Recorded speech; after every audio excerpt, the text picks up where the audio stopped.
નમસ્કાર મિત્રો, સ્વાગત છે તમારો એચએનજીયુ સ્ટડી પોઈન્ટ યુટ્યુબ ચેનલના એક નવા વિડીયોમાં.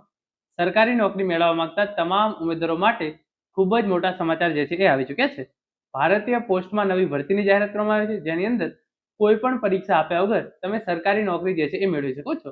તો આજના આ વિડીયોની અંદર આપણે જોયું છે કે કુલ કેટલી જગ્યાઓ માટે ભરતી કરવામાં આવશે, એના માટેની શૈક્ષણિક લાયકાત શું રહેશે, દર મહિને તમને જે છે એ પગાર કેટલો આપવામાં આવશે, સાથે સાથે ઓનલાઈન ફોર્મ તમે જે છે એ ક્યાં સુધી ભરી શકશો એની પણ સંપૂર્ણ માહિતી આપણે જોવાના છીએ. મિત્રો, HNGU study point YouTube channel દ્વારા તમને સરકારી નોકરીની તમામ માહિતી સૌપ્રથમ અને સચોટ રીતે પૂરી પાડવામાં આવે છે. ભવિષ્યમાં પણ આવી તમામ માહિતી મેળવવા માટે ચેનલને અત્યારે સબસ્ક્રાઇબ કરી લેજો. તો હવે શરૂ કરીએ આજનો આ વિડીયો. તો તમે જોઈ શકો છો, ઇન્ડિયા પોસ્ટ પેમેન્ટ બેંક એટલે કે ભારતીય પોસ્ટ વિભાગની અંદર જે ઇન્ડિયન પોસ્ટ પેમેન્ટ બેંક છે એની અંદર જે છે એ આ ભરતી કરવામાં આવી રહી છે. એન્ગેજમેન્ટ ફોર ગ્રામીણ ડાક સેવક from department of post to IPPB as executive. તો ગ્રામીણ ડાક સેવક એક્ઝિક્યુટિવની જે છે એ આ ભરતી કરવામાં આવી રહી છે અને અહીંયા જે છે એ એના વિશેની તમામ ઇન્ફોર્મેશન આપવામાં આવેલી છે. Indian Post Payment Bank Limited has been set up under the Department of Post, Ministry of Communication with 100% equity owned by Government of India. તો જે છે એ ઇન્ડિયન પોસ્ટ પેમેન્ટ બેંક છે એ ભારતીય પોસ્ટ વિભાગનો જે એક ભાગ છે મિનિસ્ટ્રી ઓફ કોમ્યુનિકેશન અંતર્ગત, અને IPPB is a leading in the next revolution of banking and finance literacy, and the new model is paving the way of India's largest banking network to reach each and every corner of nation. 650 banking outlet છે અને એને જે છે એ નેટવર્કની અંદર approximate 1,65,000 offices અને 3 lakh postman અને ગ્રામીણ ડાક સેવક જે છે એ બેન્કિંગ સેવા જે છે એ ઇન્ડિયન પોસ્ટ પેમેન્ટ બેંકની આપે છે.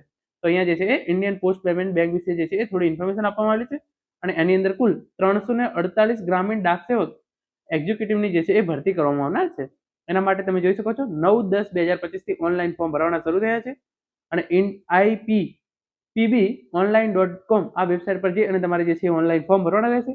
આ વેબસાઇટની લિંક છે એ તમને નીચે ડિસ્ક્રિપ્શન બોક્સની અંદર મળી જશે. ઓનલાઈન ફોર્મ જે છે એ 9/10/2025 ના રોજથી ભરવાના શરૂ થઈ ગયા છે અને 29/10/2025 સુધી તમે આ ભરતી માટે જે છે એ ઓનલાઈન ફોર્મ ભરી શકો છો. પછી આગળ તમે જોઈ શકો છો ઓનલાઈન એપ્લિકેશન કરવાની ઇન્ફોર્મેશન આપવામાં આવી છે. કુલ જગ્યાઓ જે છે એ કેટલી છે? 348. એમાંથી ગુજરાત માટે કેટલી જગ્યાઓ છે એ પણ આપણે જોઈ લઈએ. તો આંધ્રપ્રદેશ માટે કેટલી જગ્યા છે? 8 જગ્યા. આસામ માટે 12 જગ્યાઓ, બિહાર માટે 17 જગ્યાઓ, છત્તીસગઢ માટે 9 જગ્યાઓ, ગુજરાત, દાદરા અને નગર હવેલીની અંદર 1 જગ્યા અને ગુજરાતની અંદર જે છે એ 29. તો ગુજરાત માટે જે છે એ ટોટલ 30 જગ્યાઓ છે. હરિયાણા 11 જગ્યાઓ, હિમાચલ પ્રદેશ 4 જગ્યાઓ, જમ્મુ એન્ડ કાશ્મીર 3 જગ્યાઓ, ઝારખંડ 12 જગ્યાઓ, કર્ણાટકા 19 જગ્યાઓ, કેરળા 6 જગ્યાઓ, મધ્યપ્રદેશ 29 જગ્યાઓ, મહારાષ્ટ્રની અંદર ગોવાની અંદર 1 અને મહારાષ્ટ્રની અંદર 31 જગ્યાઓ, નોર્થ ઈસ્ટ એની અંદર તમે જોઈ શકો છો રાજ્ય પ્રમાણે જે છે એ જગ્યાઓ આપી દીધી છે.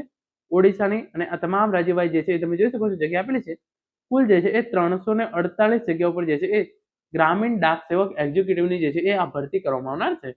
હવે તમે આગળ ઇન્ફોર્મેશન તમે અહીંયા તમામ ઇન્ફોર્મેશન જે છે એ આપેલી છે. જે છે એ જોબનું નામ તમારું રહેશે એક્ઝિક્યુટિવ અને તમારે જે છે એ સેલ ટાર્ગેટ જે છે એ અચીવ કરવાના રહેશે. એટલે કે ઇન્ડિયન પોસ્ટ પેમેન્ટ બેંકની અંદર જે saving account, current account, fix deposit, mutual fund જે પણ જે બેંક કરતી હોય એ તમામનું જે છે એ સેલિંગ કરવાનું કામ જે છે એ તમારે કરવાનું રહેશે. એના માટે એલિજિબિલિટી ક્રાઇટેરિયા શું છે? તમારી ઉંમર જે છે એ 20 વર્ષ કરતાં ઓછી ના હોવી જોઈએ અને 35 વર્ષ કરતાં જે છે એ વધારે હોવી જોઈએ નહીં. અને તમે કોઈ પણ માન્યતા પ્રાપ્ત કોલેજ કે યુનિવર્સિટીમાંથી જે છે એ સ્નાતકની ડિગ્રી જે છે એ મેળવેલી હોય તો તમે જે છે એ આ ભરતી માટે ફોર્મ ભરી શકો છો. અને તમારે જે છે એ આના માટે કોઈ પણ પ્રકારના એક્સપિરિયન્સની જરૂર નથી. જો તમે કોલેજ પૂરી કરેલી હોય તો તમે આ ભરતી માટે જે છે એ ફોર્મ ભરી શકો છો. અને આની અંદર તમને જે છે એ ₹30,000 પગાર દર મહિને જે છે એ આપવામાં આવશે. અહીંયા ક્લિયર રીતે લખ્યું છે એ પ્રમાણે ₹30,000 દર મહિને તમને જે છે એ ઇન્ડિયન પોસ્ટ પેમેન્ટ બેંક દ્વારા જે છે એ પગાર ચૂકવવામાં આવશે. The tenure of engagement should be 1 year which may be reviewed for extension up to 2 years. એટલે કે તમને 2 વર્ષ માટે જે છે એ એક પ્રકારનું પ્રોબેશન પીરિયડ કે એવુંમાં રાખવામાં આવશે અને પછી તમારું જે છે એ પરફોર્મન્સ આધારે તમારી જે છે એ પગાર અને તમામ ઇન્ફોર્મેશન પગાર અને બીજા જે તમામ ભથ્થા હોય એ જે છે એ મળવાપાત્ર થશે. Merit list will be drawn banking outlet wise. Selection will be made on the basis of percentage of mark obtained in graduation. એટલે કે તમે જે પ્રમાણે ગ્રેજ્યુએશનની અંદર ટકા મેળવેલા છે એના પરથી જે છે એ તમારું જે છે એ આ મેરિટ લિસ્ટ બનાવવામાં આવશે. આના માટે કોઈ પણ પ્રકારની એક્ઝામ જે છે એ લેવામાં આવશે નહીં. અને આના માટે ફોર્મ ભરવા માટે તમારી કેટલી ફી ભરવાની રહેશે એની ઇન્ફોર્મેશન પણ આપણે જે છે અહીંયા જોઈ લઈએ છીએ. તો તમે જોઈ શકો છો ₹750 એપ્લિકેશન ફી જે છે એ ભરવાની રહેશે. તમામ ઉમેદવારો કે જેઓ આ ભરતી માટે જે છે એ ફોર્મ ભરવા માંગે છે. જે પ્રમાણે જીડીએસને લીવ આપવામાં આવે છે એ જ પ્રમાણે ઇન શોર્ટ જે પ્રમાણે સરકારી કર્મચારીઓને નોકરી મળે છે એની એ જ પ્રકારની જે છે એ જીડીએસ ગ્રામીણ ડાક સેવક એક્ઝિક્યુટિવની જે છે એ આ ભરતી છે. તો બસ આ જે છે તમે જોઈ શકો છો જનરલ ઇન્ફોર્મેશન આપવામાં આવેલી છે અને કેટલી વેકેન્સી છે એ તમામ ઇન્ફોર્મેશન જે છે એ આપવામાં આવેલી છે.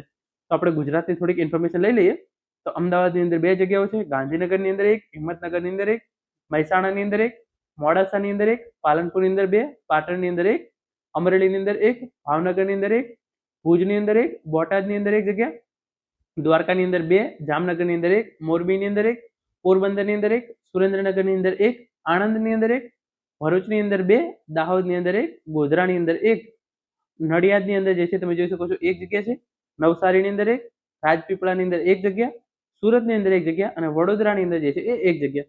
તો આ રીતે જે છે એ ટોટલ 29 જગ્યાઓ જે છે એ ગુજરાત રાજ્યની અંદર અને 1 જગ્યા દીવ અને દાદરા નગર હવેલી. તો એની જગ્યા તો કુલ 30 જગ્યાઓ માટે તમે જે છે એ અપ્લાય કરી શકો છો.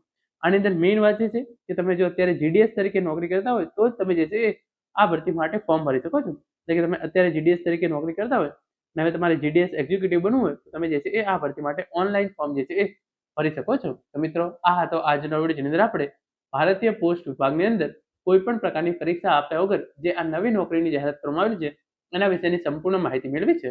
આશા રાખું છું આજનો આ વિડીયો જે છે તમને ચોક્કસથી ઉપયોગી થશે. Thank you so much for watching.